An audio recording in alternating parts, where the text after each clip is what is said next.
Magandang buhay sa lahat mga ka-agri. Welcome back sa ating channel. Pag-usapan natin sa maikli nating agri-kwentuhan na ito. Alin ba yung the best variety ng durian?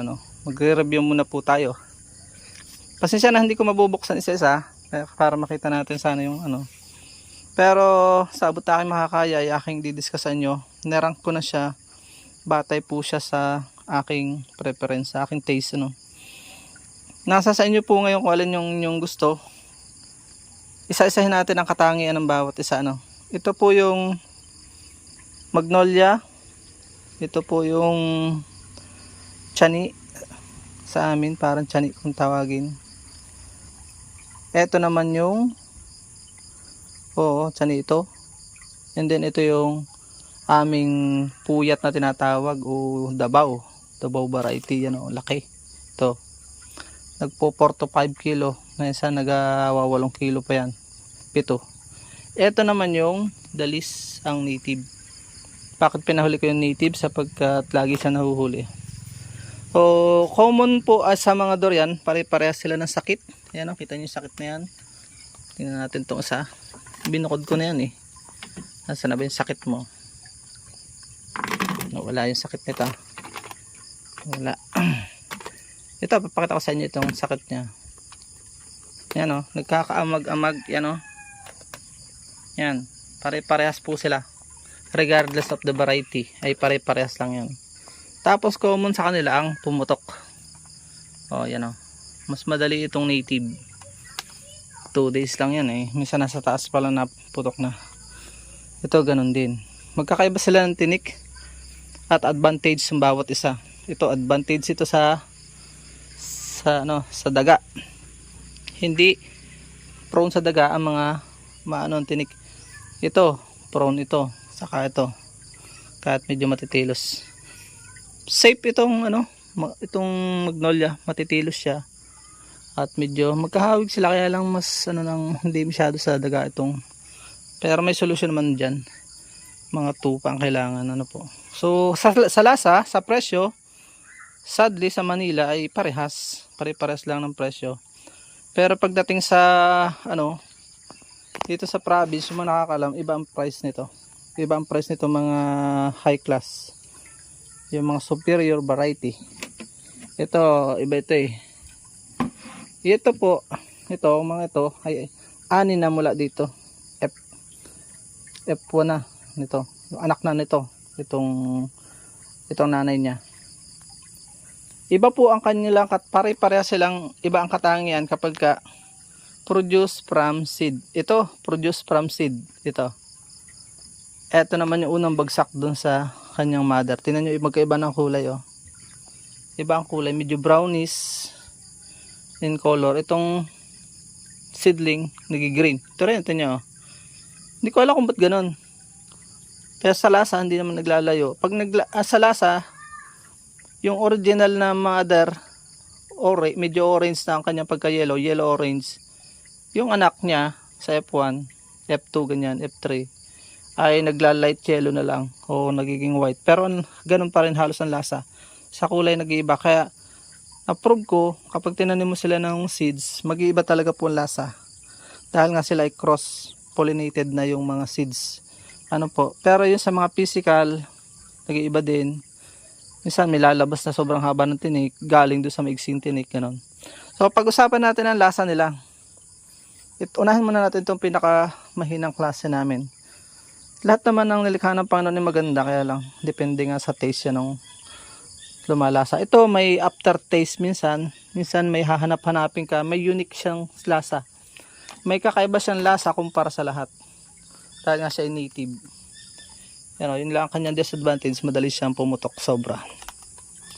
At ang advantage niya, na nalaglag siya ng marami kapag yung mahal na ang presyo. Kasi siguro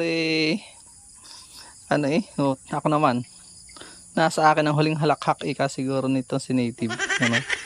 Ito naman ay nagsasabay-sabay. Kaya kung hanap mo yung pera agad, dito ka na sa mga hybrid variety. Ito yung dabaw namin, yung puyat tawag nila ito.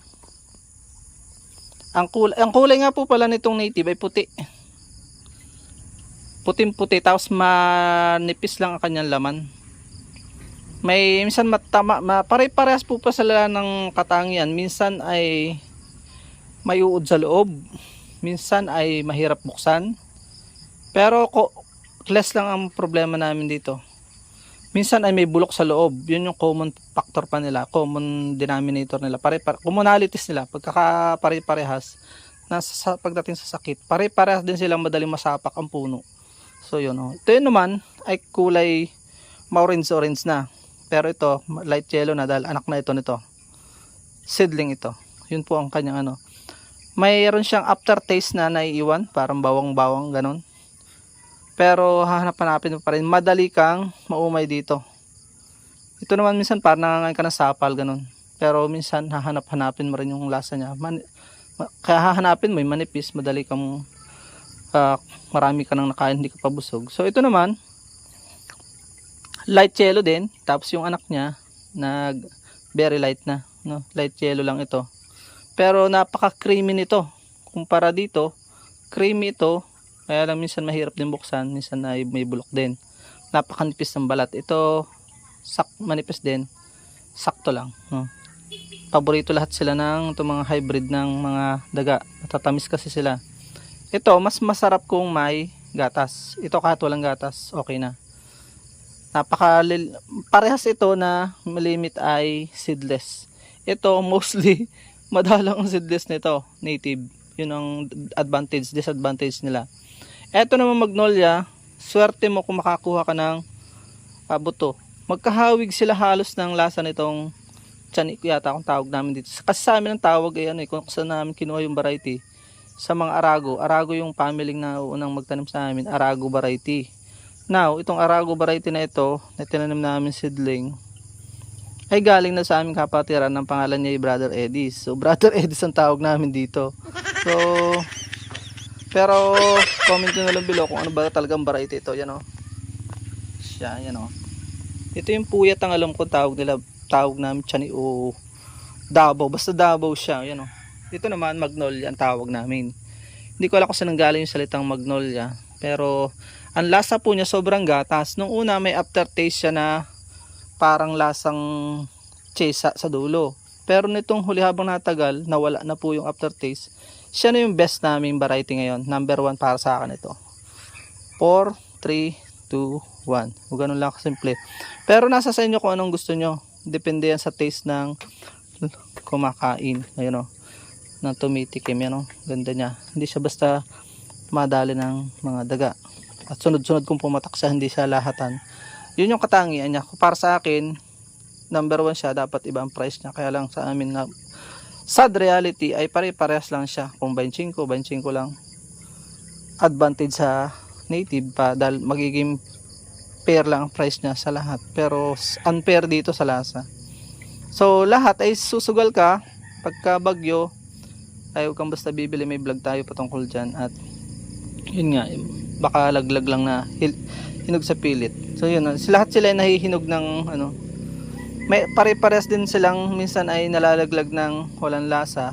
Ayun nga, patulad po pag bagyo at yung immature. May season na ganun. So may mga pagkakaiba, may pagkakapare-pareho ang katangian ng mga bunga ng mga durian. Hope may natutunan po kayo. Kung kulang ay pasensya na at medyo pakidagdagan na lang po batay sa inyong preference, sa inyong taste ang mga durian. Yun naman po talaga ang kagandahan ng pagkalikas sa atin. May kanya-kanya tayong gusto, ano? Yun lang. Maraming salamat. Pagpalain po kayo ng Panginoon. Pakiusap, huwag niyo pong skip ang ating ads dahil magdadagdag po tayo ng maraming mission pa sa buhay. Sa panonood yun ng ads, kasama na po kayo sa aming mission na sa aming nating mamigay later on sa mga nasa hospital. Dadagdagan natin mission natin. Paalam and God bless. Please support all Filipino vloggers. Pakita natin sa mundo nagkakasanlahing Pilipino. Paalam muna po. Bye bye. God bless po. At dyan po nagtatapos ang munti natin vlog. Nawa po kayo nag-enjoy at may natutunan kahit konti mula sa inyong lingkod. Kung mahilig po kayo sa mga ganitong klaseng uploads at bago pa lang po kayo sa aming channel, wag na po kayo mahiyang mag-subscribe at i-hit nyo na po yung bell para updated po kayo sakaling may bago po tayong mga uploads. Magkita-kits po tayo sa susunod po natin mga vlogs. God bless you all. Mabuhay. God bless the Philippines. Bye-bye po muna.